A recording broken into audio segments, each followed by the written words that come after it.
T-Dog, J-Boy, and me, I'm Lugs. Our pride and joy is pumping our mugs. Be careful, kids, it could get rough. We're flipping our lids on sports and other stuff.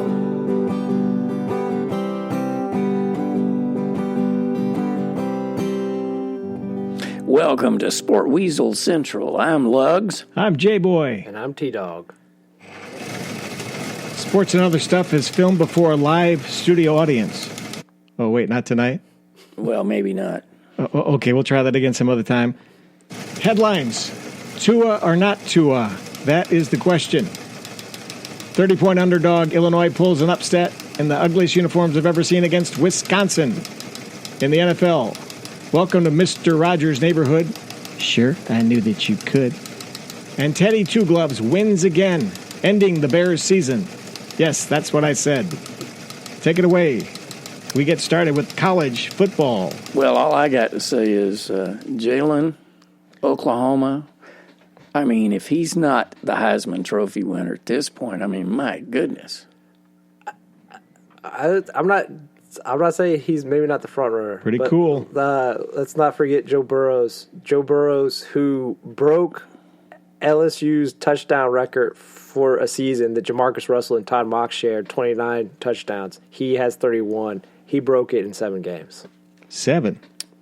Yeah, but Joe Burrows is no name really, you know what I'm saying? He plays in the SEC. He's going to have... He's a no-name, that's what he is. Okay. I will give you this. The only thing bad that happened in Oklahoma was those poor people that fell off the schooner at halftime. Well, you know, I thought that was a Geico commercial, to tell you the truth. I thought the Geico lizard was going to come walking in. Well, people were, you know. It was sad to watch that over and over and over again, and sportscasters laughing at it. It's got to have a concussion. Did she bounce or what? That's I'm horrible. telling you what. Horrible. Yeah, they'll have to stop that. You know. Yeah. Turn the corner properly, will you? Well, the funny thing that people brought up too is like there's multiple people behind it that were like looking at the schooner, like they did. These 2 people fell off and they didn't care about them. It's like very bizarre. Get a new driver. Okay, so yeah, Tua. What about Tua's injury? Well, I mean, it's real. Yeah. I think it's not going to affect his draft stock, but I think for Alabama in the short term, yeah, it's trouble. The thing that I mean, that's probably been reported, but I didn't notice till last night. He had surgery on it. Actually, they called it a tightrope procedure, and it's on his other ankle. He injured his I think it's his left ankle that was operated on. His right one was operated on last year from the SEC championship game to the playoff game, and I know Saban was optimistic. He's like, oh, well, he'll only miss the Arkansas game, and then they have a bye before the LSU game. It's like high ankle sprains. To be like, oh, you're going to be back in 2 weeks is no, I doubt it. I mean. When you at least look 100%, though. So they've got a bye week and then Arkansas? They have Arkansas and then bye, the other way then around. LSU.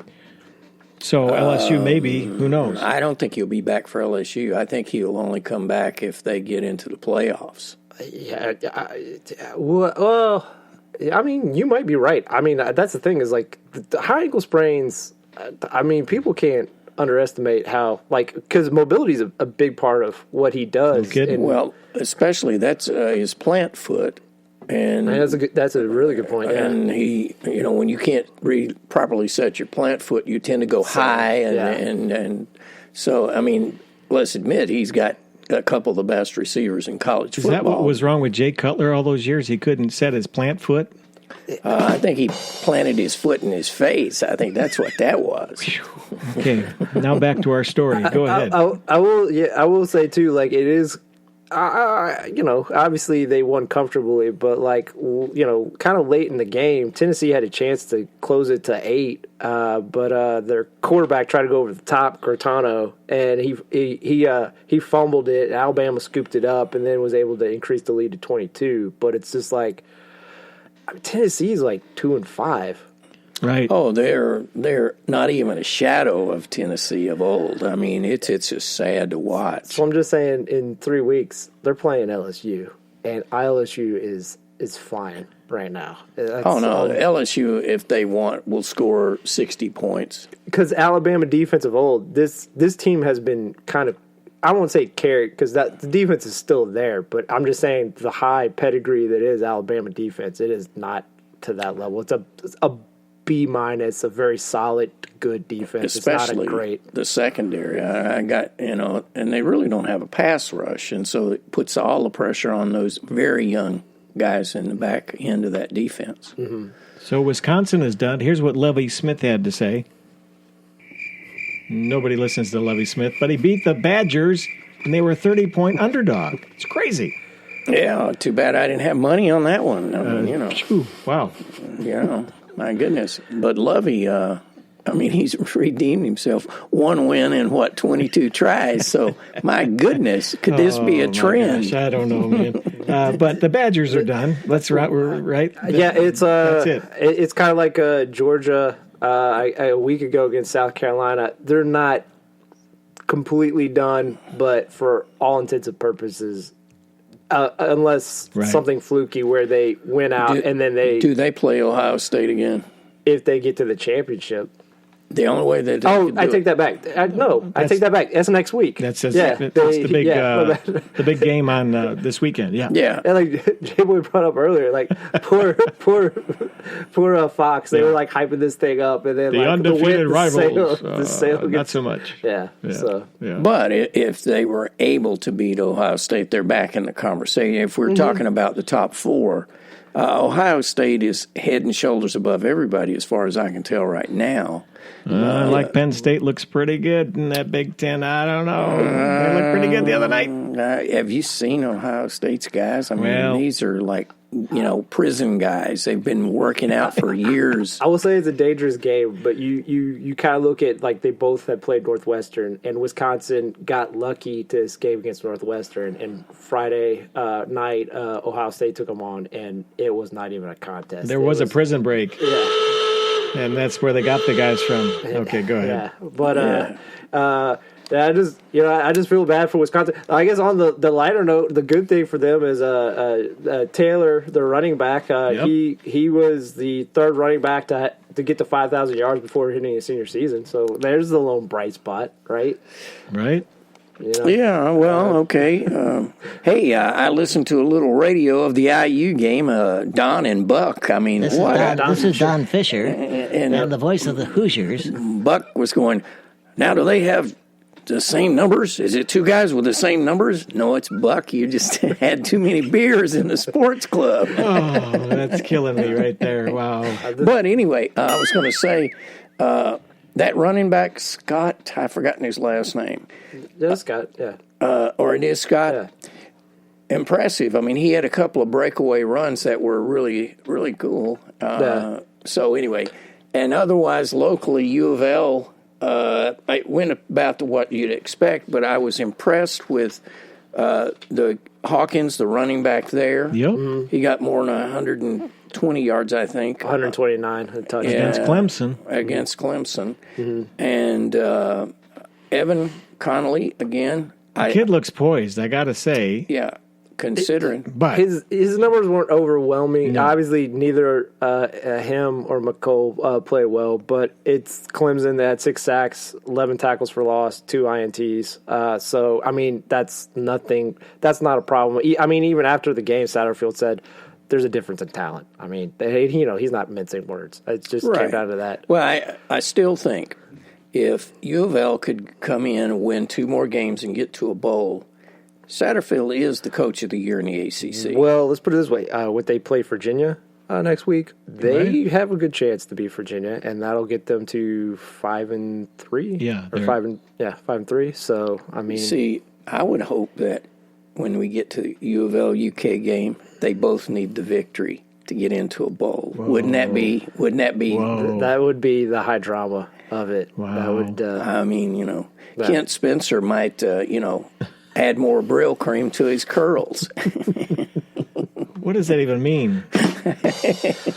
I guess the on the other side of the U of L Clemson game, I would say Trevor Lawrence had some big plays, but kind of like we've kind of talked about recurringly, he just seems like a cruise control. And again, it keeps reminding me of that Jameis Winston, and like I don't know if it'll be the concluding like how it was. Like he got to the playoffs, Winston, and he just imploded, completely imploded instead of just a quarter imploded. So like I worry for Clemson just about Trevor Lawrence, like some of those passes that were intercepted. It was great plays by U of L, but like he shouldn't have been making those throws. Yeah, so he got away with some stuff there.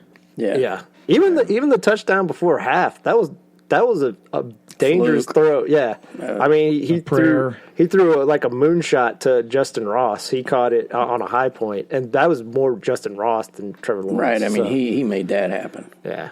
So all right, are we ready for the National Football League? Aaron Rodgers, 2 gloves, Teddy, Lamar. It was a weekend, wasn't it? Crazy good weekend. Yeah, it really was. I mean, I'm not a big Rodgers fan. I respect the man's talent. Ridiculous numbers. Considering what, the changes that he's had to face this year with new coach, new offense, impressive. And I was also impressed with Lamar. I mean, there were a couple of times, and that's Seattle. That's right. not in the rain.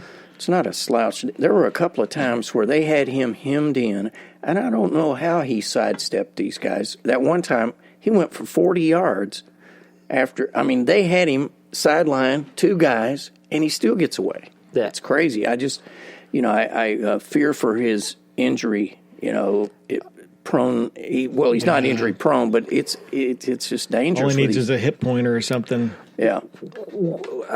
He, like his passing numbers weren't overwhelming, but it was raining, and just kind of when you look at their wide receivers, they're very green or just kind of inexperienced. Like there was Andrews should have got a touchdown, and the rain I think was a factor, but just his rushing and just the poise he showed at the end of the game where I think it was tied up, and it was the on the drive where they're in the red zone and the center didn't snap the ball, and just how mad he got and reacted. And also just shows you the trust that Harbaugh has in him, that it was a 4th and 2 where they ran the ball with Lamar to score the touchdown. I mean, if that doesn't tell you how much they believe in Lamar. And this kind of goes back to that Arizona game where he on that 3rd and long where they needed to end the game, he threw that moonshot to Hollywood Brown to kind of end the game.